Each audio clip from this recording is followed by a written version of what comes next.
Bismillahirrahmanirrahim. Assalamualaikum warahmatullahi wabarakatuh. Alhamdulillahirabbil alamin. Puji dan syukur senantiasa kita panjatkan atas kehadirat Allah Subhanahu wa taala, karena atas berkat rahmat dan hidayahnya lah sehingga kami mampu menyelesaikan tugas PowerPoint pada mata kuliah manajemen pembiayaan pendidikan. Salawat serta salam tak lupa pula kita kirimkan pada junjungan Nabi besar Muhammad Sallallahu Alaihi Wasallam, Nabi yang telah membawa kita dari alam kegelapan menuju alam yang terang benderang seperti saat sekarang ini. Baiklah, kami dari kelompok 7. Adapun materi yang akan kami bahas pada kali ini yaitu program kerja pelaksanaan anggaran pendidikan. Kami dari kelompok 7 dan anggota kami terdiri atas 3. Yang pertama yaitu Yusma Laila Fatia, yang kedua Miftahul Jannah, yang ketiga Nur Intan Patnur.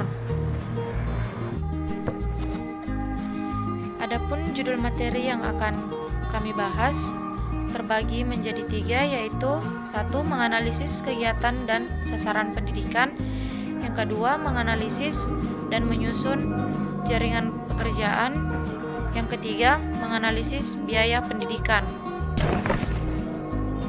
Baiklah, adapun materi pertama yang akan saya bahas yaitu menganalisis kegiatan dan sasaran pendidikan. Baiklah, saya akan menjelaskan pengertian dari kegiatan dan sasaran pendidikan. Kegiatan dan sasaran pendidikan adalah merupakan penjabaran tugas dan fungsi suatu unit kerja dalam rangka mencapai tujuan yang telah digariskan. Kegiatan yang bersifat rutin didukung oleh anggaran kegiatan yang sifatnya sewaktu-waktu didukung oleh anggaran pembangunan. Selanjutnya, anggaran rutin. Anggaran dengan sumber pembiayaan dari pemerintah untuk membiayai kegiatan rutin yang tercantum dalam daftar isian kegiatan. Anggaran rutin terdiri atas 3 sektor yang masing-masing sektor dijabarkan ke dalam 5 bagian, yaitu subsektor, program, kegiatan, jenis anggaran, dan mata anggaran. Daftar isian kegiatan adalah daftar yang berisi kegiatan dalam satu provinsi atau direktoral jenderal untuk pelaksanaan anggaran belanja rutin. Ciri-ciri kegiatan rutin terbagi menjadi 4. Yang pertama yaitu merupakan kegiatan operasional yang secara tetap ada pada tiap unit kerja. Yang kedua, merupakan kegiatan yang dirancang sesuai dengan fungsi dan tugas masing-masing unit kerja. Yang ketiga, jenis kegiatannya bersifat tetap atau selalu ada dan dilakukan berulang kali.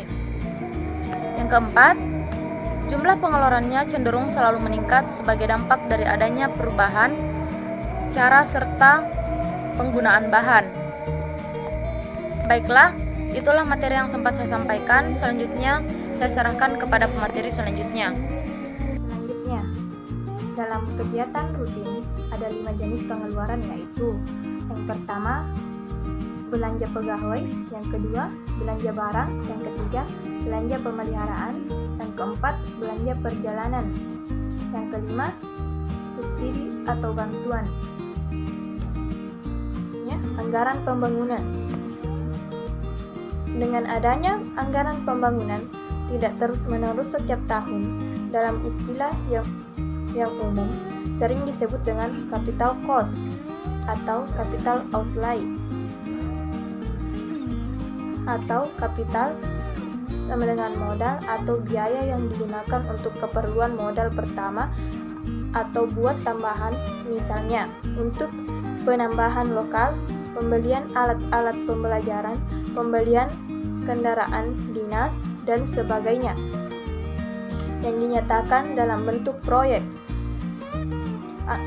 Anggaran pembangunan dapat juga digunakan untuk memenuhi keperluan penting mendesak dan tidak terjangkau dengan anggaran rutin.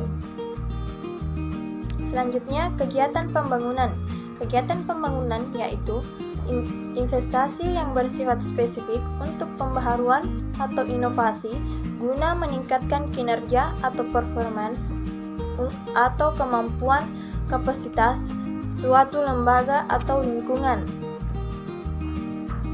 Selanjutnya, ciri-ciri kegiatan pembangunan ada 4, yaitu yang pertama, memiliki tujuan yang khusus, produk akhir atau hasil kerja akhir, termasuk dampaknya harus diperhitungkan. Yang kedua, jumlah biaya sasaran jadwal serta kriteria mutu dalam proses pencapaian tujuan telah ditentukan.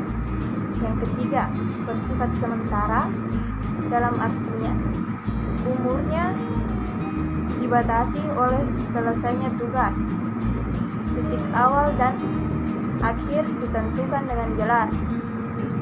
Yang keempat, yaitu non-rutin, tidak berulang jenis dan intensitas. Kegiatan berubah sepanjang proyek berlangsung. Yang kedua yaitu menganalisis dan menyusun jaringan kegiatan. Untuk menyusun jaringan kegiatan suatu unit kerja dilakukan dengan meneliti aspek pendukung dan penghambatannya, menentukan prioritas dan setiap kegiatan, dan menyusun jaringan kegiatan. Prinsip dasar yang dipegang dalam menganalisis kegiatan adalah bahwa semua kegiatan kebutuhan perkiraan waktu, penyelesaian, dan biaya dalam pelaksanaan. Dijumpai juga istilah DUMI, kegiatan semua, yaitu kegiatan yang tidak membutuhkan waktu, penyelesaian, dan biaya tetapi diperlukan keberadaannya. Kegiatan membutuhkan waktu dan biaya dibedakan menjadi dalam 2 hal, yaitu yang pertama, kegiatan-kegiatan yang mempunyai jumlah waktu terpanjang dalam urutan pelaksanaannya. Yang kedua, kegiatan-kegiatan yang tidak kritis, yaitu kegiatan-kegiatan yang dalam pengerjaannya memungkinkan adanya penundaan karena membutuhkan waktu yang tidak lama. Baik, saya akan melanjutkan materi yang terakhir, yaitu menganalisis biaya pendidikan. Dalam menganalisis biaya pendidikan, kita harus memahami dan menganalisis biaya satuan yang berupa satuan harga untuk suatu jenis kegiatan. Komponennya berupa barang atau jenis yang dibatasi oleh satuan unit tertentu seperti satuan waktu, luas, berat, dan sebagainya.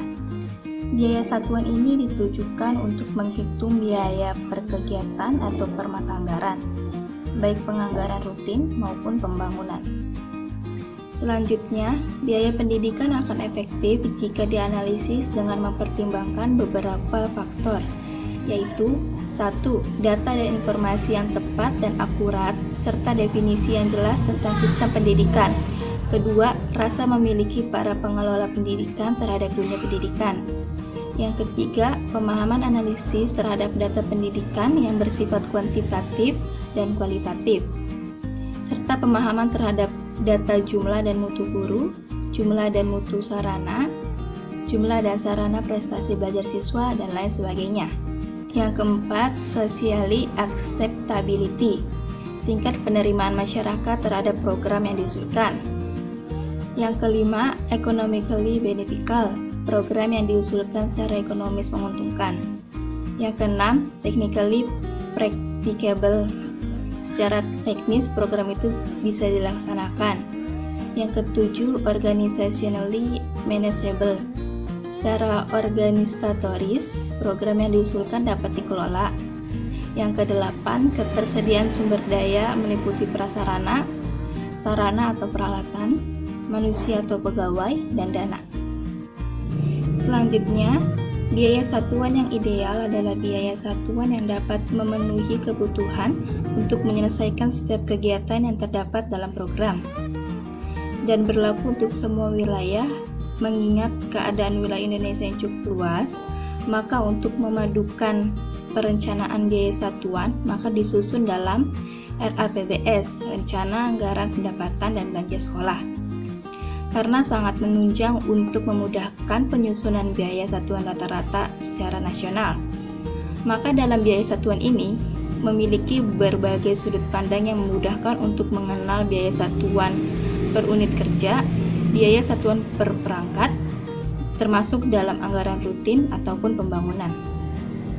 Selanjutnya, biaya satuan pada anggaran rutin.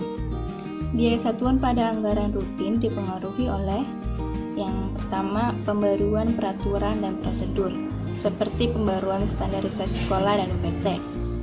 Yang kedua, perbedaan regional. Di dalamnya seperti perbedaan alokasi sumber daya antar provinsi, perbedaan pendapatan daerah, perbedaan kondisi dan lingkungan, adanya dilema dalam proses alokasi dan sebagainya. Selanjutnya, biaya satuan pada anggaran pembangunan. Pada pelaksanaannya, dalam menentukan biaya satuan anggaran pembangunan biasanya menggunakan beberapa pedoman, yaitu yang pertama, biaya satuan yang sudah tertera pada daftar isian proyek DIP. Yang kedua, biaya satuan yang dikeluarkan oleh Direktorat Jenderal Anggaran dan Bappenas. Yang ketiga, biaya satuan yang dikeluarkan oleh Direktorat Jenderal Cipta Karya untuk pembangunan. Yang keempat, biaya satuan yang telah ditetapkan standarnya seperti mobil, mesin-mesin fotokopi, komputer, dan lain sebagainya. Itulah materi yang dapat kami sampaikan. Kurang lebihnya mohon maaf dan semoga bermanfaat. Saya akhiri, wabillahi taufiq wal hidayah. Wassalamualaikum warahmatullahi wabarakatuh.